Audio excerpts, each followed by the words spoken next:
আমার আম জনতা উন্নয়ন পার্টির প্রার্থী তালিকায় নাম ঢোকানোর পর এই কলকাতা শহরের আশপাশে হাওড়া, হুগলি, ২ পরগনা ৩৯টা প্রার্থীকে প্রতীক জৈন এবং সুমিত রায় আর অভিষেকের নির্দেশে পারচেজ করা হয়েছে।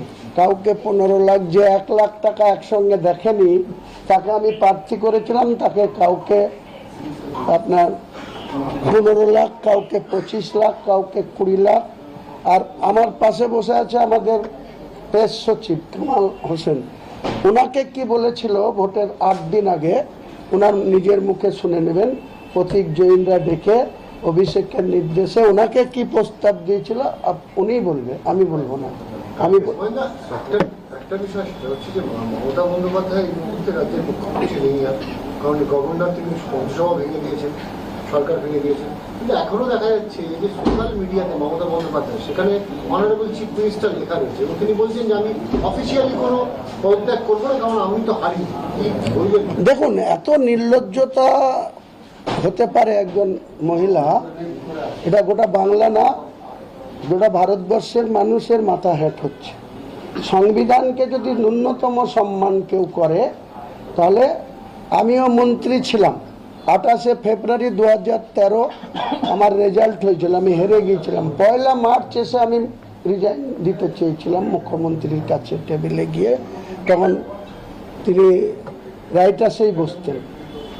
তারপরে গিয়েছে নবান্ন, তো উনি আমাকে বললো না তুমি কন্টিনিউ করো, তুমি থাকো, তুমি মেয়ের ২০ তারিখ পর্যন্ত থাকতে পারবা।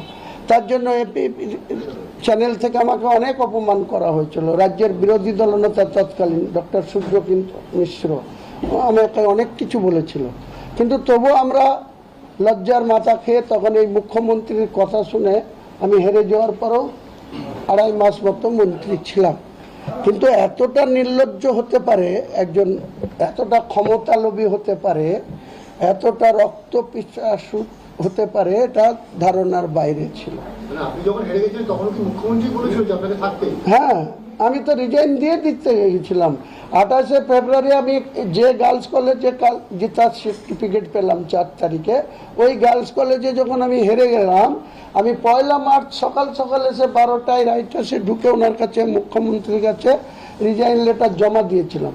উনি আমাকে বলেছিল না তোমাকে তো তুমি এমএলএ থেকে রিজাইন দিয়েছিল, তোমাকে তো আমি আমার ক্ষমতা বলে মন্ত্রী করেছি, ৬ মাস তোমার মেয়াদ, ২০শে মে পর্যন্ত তুমি থাকবে, প্রয়োজনে তোমাকে আবার ৬ মাস এক্সটেনশন দেবো, তুমি থেকে যাও। আমরা না, এইভাবে থাকা যায় না, আমি রিজাইন করছি, আপনি অ্যাকসেপ্ট করে নিন। কিন্তু করেননি, উনি আমাকে বলেছিল কন্টিনিউ করতে।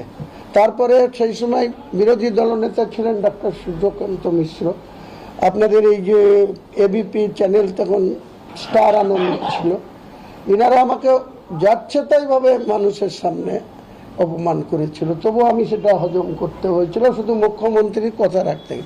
এই নির্লজ্জ মহিলা আর কত নিচে নামবে? এই অবিলম্বে এর ক্ষমতা ছেড়ে দিয়ে ধর্মকর্ম নিয়ে থাকা উচিত, আর তা নাহলে মানুষ তোকে রিজেক্ট করে দিয়েছে। আর অভিষেকের এত বাহাদুরি, ও আমার বিরুদ্ধে অনেক কিছু বলে এসেছিল।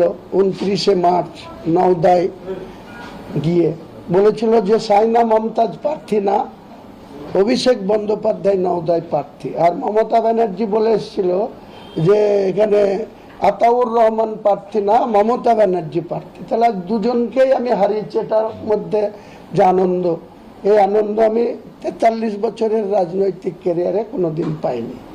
আর ভারতবর্ষের বড় বড় রাজনীতিবিদ, একদিকে ভারতবর্ষের প্রধানমন্ত্রী মোদিজি ২টো সিটে লড়াই করে জিতেছিলেন, রাহুল গান্ধী ২টো সিটে লড়াই করে এমপি হয়েছিলেন, আর পশ্চিমবাংলার রাজনীতিতে হুমায়ুন কবির আর শুভেন্দু অধিকারী ২টো সিটে লড়াই করে জিতেছে।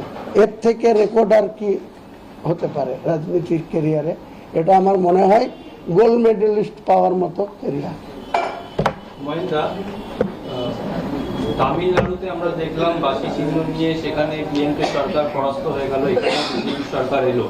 আপনি যখন নির্বাচনে আপনার দলের যখন দাঁড়িয়েছিল আপনার লোকজনরা বাসি চিহ্নে, সেখানে অনেকেই ছেড়ে দেয়, মাঝপথে তারা সরে আসে, এবং আপনি বলেছিলেন যে আপনি উপমুখ্যমন্ত্রী হবেন। আপনি নিজে জিতেছেন 2টি সিট থেকে, আপনি উপমুখ্যমন্ত্রী হওয়ার কথা বলেছিলেন, কিন্তু এখন নতুন সরকারে আপনার ভূমিকা কি থাকবে? আমি অপোজিশনে বসবো। দেখুন, আমি আমার নতুন দল করে আমি মানুষের কাছে আমার গ্রহণযোগ্যতা প্রমাণ করার জন্য বা আমি বাংলার রাজনীতিতে একটা উল্লেখযোগ্য ভূমিকা পালন করার জন্য নিশ্চয়ই বলেছিলাম। আমি যে কথা বলি সে কথা কোনোদিন অস্বীকার করি না। আমি আমার কর্মীদের, আমার দলের প্রার্থীদের বা আমার দলের সাধারণ বুথের কর্মীদের চাঙ্গা রাখার জন্য আমি এই কথা বলেছি। যে কোনো রাজনৈতিক দলই এরকম বলে থাকে। 2021 সালের নির্বাচনে দেখুন, এই ভারতবর্ষের প্রধানমন্ত্রী মোদিজি, এই অমিত শাহজি তখন কিন্তু ইসকে বার 200 পার বলেছিল, তারা 77তে এসে থেমে গিয়েছিল। রাজনীতিতে সব হয়। আমি বলেছিলাম, আপনাদের কাছে আজকে সেই কথা প্রত্যাহার করে নিচ্ছি, বা বলতে পারেন যদি মানুষ কেউ ভুল বুঝে থাকে আমাকে, আমি ক্ষমা চেয়ে নিতে রাজি আছি, কিন্তু রাজনীতি আমি করব। আগামী দিনে আমার টার্গেট মুর্শিদাবাদের 3টে সিটেই তৃণমূলকে হারানো, এবং আম জনতা উন্নয়ন পার্টির আমি বহরমপুরে লড়ব, এবং মুর্শিদাবাদ কেন্দ্রেও আমার দলের প্রার্থী দেব, এবং জঙ্গিপুরও 3টে সিটে আমি জিতে দেখাবো। ন্যাশনাল পার্টি আগামী 2000 লোকসভা নির্বাচনের পরে আমি এই অর্জন করবই। আগামী দিনে তিস্তর পঞ্চায়েত নির্বাচন, যারা বসে আছে সব চোর। আমি মুখ্যমন্ত্রীকে বললাম কয়েকটি কথা বলবো, আবেদন রাখবো, উনি রাখবেন কি রাখবেন না ওনার ব্যাপার, কিন্তু আমি প্রথমেই বলবো যে 2022 সালে পৌরসভা, 2022 সালে যে পৌরসভা 128টা হয়েছিল, তার মধ্যে 2027 সালে এসে তাদের মেয়াদ শেষ হচ্ছে। সময় মতো যাতে পৌরসভা নির্বাচন হয়। আর এই যে 2023 সালে যে চুরি বাটপুরি করে পশ্চিমবাংলার পুলিশের উপরে নির্ভর করে যে পঞ্চায়েতগুলো আছে, রাজ্যের 3000-এর উপর পঞ্চায়েত, এবং যে পঞ্চায়েত সমিতি এবং যে জেলা পরিষদ যারা নির্বাচিত আছে, কেউ বৈধভাবে তারা জিতেনি। সমস্ত রাজ্য পুলিশের কাঁধে ভর দিয়ে তাদের উপরে নির্ভর করে জিতে আছে। অবিলম্বে রাজ্যের মুখ্যমন্ত্রীর কাছে আমি বিরোধী দলের একজন সদস্য হিসাবে দাবি করব যে সমস্ত পঞ্চায়েতটাকে ভেঙে দিক, অ্যাডমিনিস্ট্রেটর করে দিক, দিয়ে 2027-এই পৌরসভা এবং পঞ্চায়েত নির্বাচন 3 মাস আগে পিছু করে দিক। নতুন করে মানুষকে সুযোগ দিক, চোরদের ধাক্কা দিয়ে নামিয়ে দিতে হবে। মমতা ব্যানার্জিকে যেমন গভর্নর সাহেব গতকাল ধাক্কা দিয়ে নামিয়ে দিয়েছে, সেইভাবে পঞ্চায়েতে পৌরসভায় যারা জিতে আছে তাদেরকে ধাক্কা দিয়ে, তাদেরকে সময় দিলে হবে না, গোছানোর সময় দিলে হবে না একদম, আর বেনো জল ঢুকতে দিলে হবে না। বিজেপিকে আমার কোনো ইনস্ট্রাকশন দেওয়ার কোনো অধিকার নাই। তবুও নতুন সরকারকে বলবো, চোররা এখন থেকে আপনাদের দলের গেরুয়া রং নিয়ে হোলি খেলতে যাচ্ছে, সাবধান।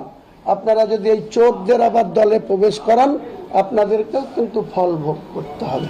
এটাই দুটো আসনে আপনি জিতলেন, বিধানসভা নির্বাচন শেষ হলো, তারপরেও আপনার কথা শুনে মনে হচ্ছে যে আপনার 1 পয়েন্ট এজেন্ডা তৃণমূলকে সর্বস্তর থেকে উৎখাত করতে। একদম, এখনো বলছি আপনাকে যে তৃণমূল মানুষের রায়ে 2011 সালে আপনারা জানেন, 2004 সালের যে লোকসভা নির্বাচন, সেখানে মমতা ব্যানার্জি একা সাংসদ ছিলেন, কংগ্রেসের 6 জন ছিল, 35 জন ছিল লেফট ফ্রন্টের। 2004 থেকে 9 এসে মমতা 1 থেকে 19-এ গেছিল, আর বামফ্রন্ট 35 থেকে 15-তে নেমে এসেছিল। তারপরে তিনি যে কলকাতার রাজপথে, আপনারা সবাই আমার সঙ্গে একমত